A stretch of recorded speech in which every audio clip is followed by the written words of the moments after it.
And so when we look at the what we call the heavens, we see it in one way in the holographic decoded perception, but it's an information matrix. On another level, it looks something like that. Information being communicated. It's the cosmic internet which we are interacting with. And when I say we, the body's interacting with it, or the waveform level, the body's interacting with it, but what's experiencing it is not the body, that's just a vehicle. It's the I, our awareness. And things get very strange when we get close to the speed of light. And I'm saying that one level of this matrix, this simulation, is what we call the speed of light. And that's why it gets very strange. We decode information and things appear to be very weird when we get close to the speed of light, because they are the frequency wars, or at least one level of this simulation.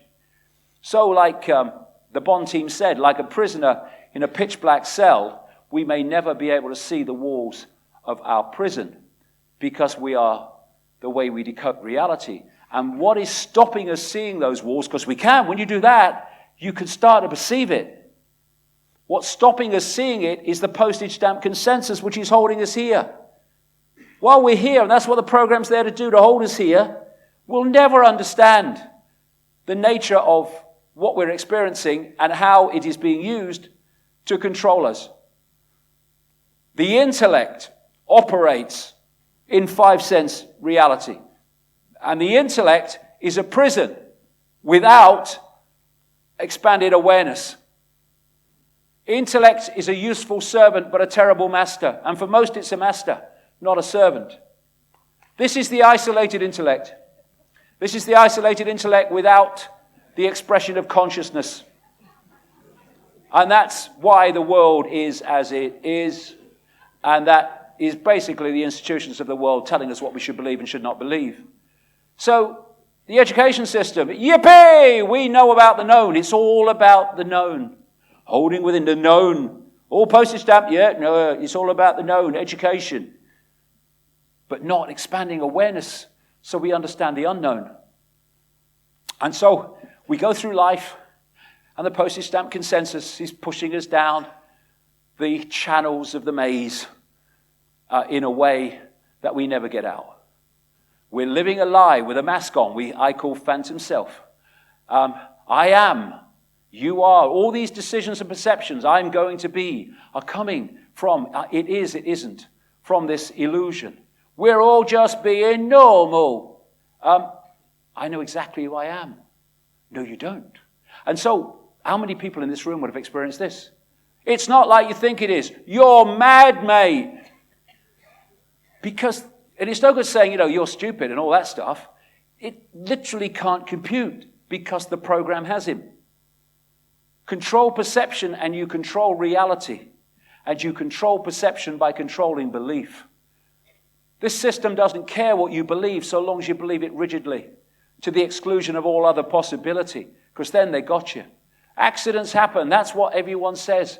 But in a quantum universe, there's no such things as accidents, only possibilities and probabilities folded into existence by perception. Control that, control the world. We see things not as they are, but as we are, exactly, because that is what dictates the feedback loop of perception to experience, perception to experience. Change perception, change experience. People just had in fact, we've had some posters done for this. Just a little poster on the wall saying, change perception, change your life.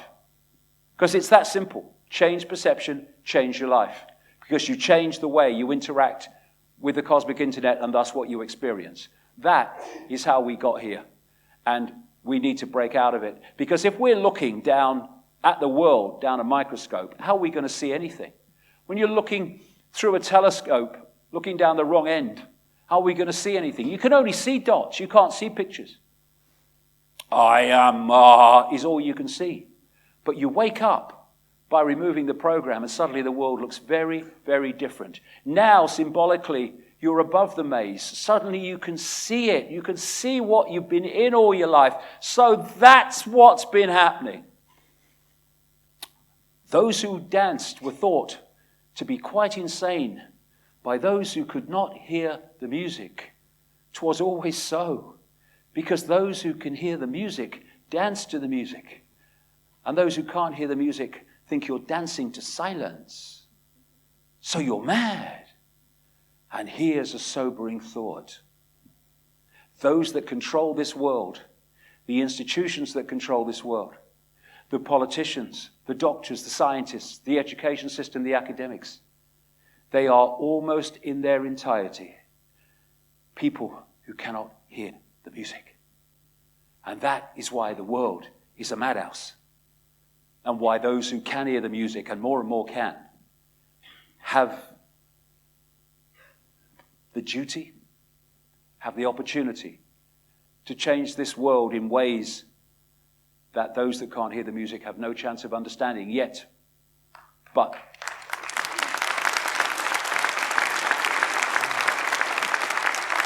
this is simply not hearing the music, only hearing the program.